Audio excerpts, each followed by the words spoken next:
रामलीला में जो समय आपका व्यतीत हुआ 77 से लेकर के और 2010 तक, हाँ, इसका क्या अनुभव रहा? क्या प्राप्त हुआ, क्या खोया? अनुभव ये रहा कि समय और समकालीन परिस्थितियां व्यक्ति को कहीं न कहीं से आगे बढ़ाती भी हैं और पीछे हटाती भी हैं। जी। वो एक ऐसा समय था कि जब लोगों की श्रद्धा बहुत थी, दर्शक उस समय का बहुत श्रद्धालु था और कलाकार भी उस समय का ऐसा लगता है कि मानवेतर होता था, मनुष्य कोटि से ऊपर उठा हुआ होता था।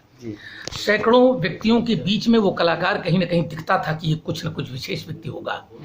तो लगाव हुआ, सनई सनई वो विकृतियां आती गईं और लोगों का अहम इतना बढ़ता गया कि लोगों ने जो रामायण की मर्यादा थी, रामायण की मर्यादाओं से बोलना था, जो उसका नियमन था, वो सनई सनई समाप्त हो गया और अच्छे लोगों के मन में इसके प्रति रुझान सनई सनई समाप्त हो गया।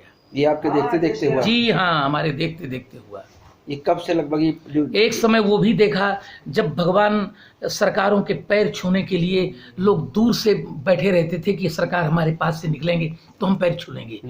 परशुराम जी निकलते थे तो ये लगता था कि अगर एक कोड़ा हमारे मार दें तो बुखार दूर हो जाए। लोगों की मान्यताएं थीं कि 10 दिन से बुखार आ रहा है, आज चलना, परशुराम जी आएंगे तो एक कोड़ा मरवा लो तो बुखार उतर जाएगा। ये श्रद्धा, ये सद्भावना, ये विश्वास उस समय कलाकार जो होता था तो उसके मन में एक परमात्मा के प्रति भावना होती थी, वो भजन करता था, उसका ऐश्वर्य, उसका तेज कहीं ना कहीं से दिखाई पड़ता था।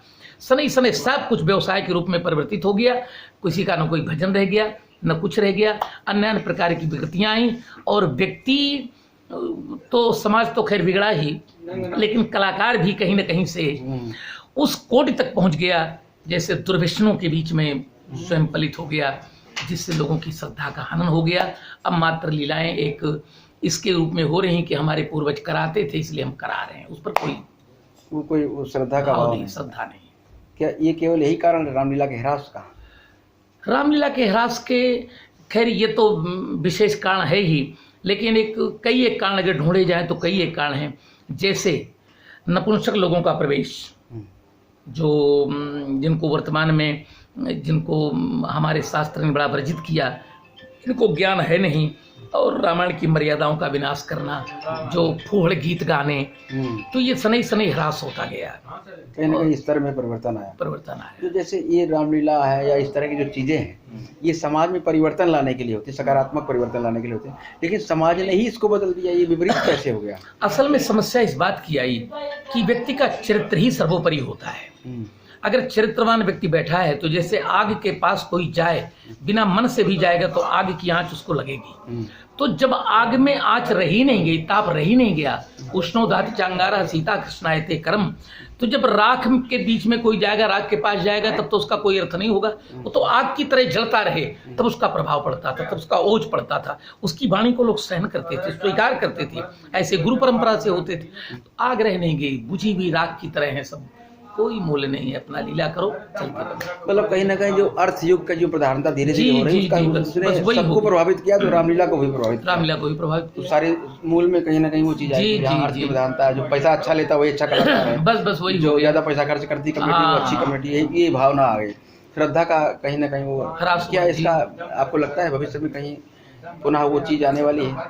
हो सकता है कहीं इस कलयुग के बीच में अगर सतयुग की अंतरदशा चलने लगे। भाई हम ये कहते हैं कि अगर कलयुग के मध्य में कहीं से प्रभु कृपा से कलयुग सतयुग की अंतरदशा आ जाए और व्यक्ति का मनोभाव बदले, क्योंकि अयम तु युग धर्म से नास्ति कस्यापि दूषणम, ये युग का धर्म है, इतना प्रभावी हो गया है। ये थोड़ा सा अच्छे ढंग से बोलिए, हमको टाइप भी करना है इसको। अच्छा, हाँ, ये श्लोक जो बोला, अयम तु युग धर्मस्य, अयम तु युग धर्मस्य, ये तो युग का धर्म है, नास्ति कस्यापि दूषणम, इसमें किसी का दूषण नहीं कहा जा सकता। बड़े बड़े आचार्यों की मति भी भ्रमित हो जाती है जब समय बदल जाता है तब। भाई हम अपने को क्या कहें तो सामान्य व्यक्तियों की तरह हैं, लेकिन वो महापुरुष जो किसी जमाने में जिनके लिए पुराण शास्त्र लिखे गए, ऐसे महापुरुष, आचार्य रघुनाथ सिंह ने एक श्लोक को लिखा है, छंद, राजा परीक्षित सो दूसरो ना सुजान कोई। आचार्य परीक्षित कोई सामान्य व्यक्ति नहीं था। राजा परीक्षित सो दूसरो ना सुजान कोई, पर जब समय बदला तो विप्र कंठ मेले सर्प श्राप भई हानि की। तैसे ही अवधन रेसने श्रवण के मार्यो बान, ताही मिश त्याग्यो प्राण कुमति भई रानी की। बने रघुराज, राजा रघुराज सिंह का छंद है, बने रघुराज सती दक्षमक त्याग्यो प्राण, जब समय बदला तो सती जैसी देवी ने भगवान शंकर जैसी स्वामी का कहना नहीं माना। बने रघुराज सती दक्षमक त्यागो प्राण दुहिता पर धायो ब्रह्म जाकी थाप ज्ञानी की। उन्होंने निर्णय कर दिया कर्म के धागे मत तोड़ रे अभागे बस हो नहार आगे मत मार जात प्राणी की। मतलब समय के ऊपर सब कुछ निर्भर है, समय ही परिवर्तनशील है। तो एक फिर हम लोग दोष क्यों किसी को दे सकते? नहीं, दोष नहीं दिया जा सकता, दोष एक अलग विषय हो गया। देखिए, विवेक एक अलग विषय है, मान्यताएं अलग विषय हैं, कर्म एक अलग विषय है। व्यक्ति को कर्म करना चाहिए, कर्म करते रहना चाहिए। तो कर्म करने से ही, जब विवेक से कर्म करेगा, सद्बुद्धि से कर्म करेगा, सत्कर्म माने ये विचार करके करे कि हमको कैसे करना है, महाजनों ये नगता सपंथा, ये मार्ग रहा। तो जो हमसे पूर्वज पहले निकल गए उनके मार्ग का अनुगमन करके अगर हम चलें तो कहीं ना कहीं से वहां तक पहुंच सकते हैं। लेकिन ये युग अपने आम के सामने किसी पूर्वज को प्रतिष्ठा देना नहीं चाहता है। अच्छा, ये जो अपने इधर की 4-5 जिलों की जो रामलीलाएं हैं, ये यहाँ से 4-5 जिलों तक ही सीमित है, ये जो आपका है, ये शैली जो है, इसका विस्तार अन्य जगह पर नहीं हुआ। और लेकिन यहाँ की ये धारा विशेष रूप से कैसे पुष्पित पल्लवित हुई कोई? अब ये तो ऐसा हुआ कि लीला का भी प्रादुर्भाव पहले रामनगर से जैसे प्रारंभ हुआ, लेकिन हमको लगता है कि जैसे दक्षिण भारत में संत होते रहे उसी तरह उत्तर भारत में भी संत हुए। और कुछ विशेष करके क्योंकि आचार्य तुलसी की जो जन्मस्थली रही वो राजापुर रही, तो राजापुर होने के नाते इसका प्रभाव बुंदेलखंड में ज्यादा पड़ा। और सनई सनई कुछ ऐसे एक विद्वान होते गए जो कानपुर महानगर में आकर के बसे या नगरों में आकर के रहने लगे, तो धीरे धीरे उन्होंने इसका विकास किया।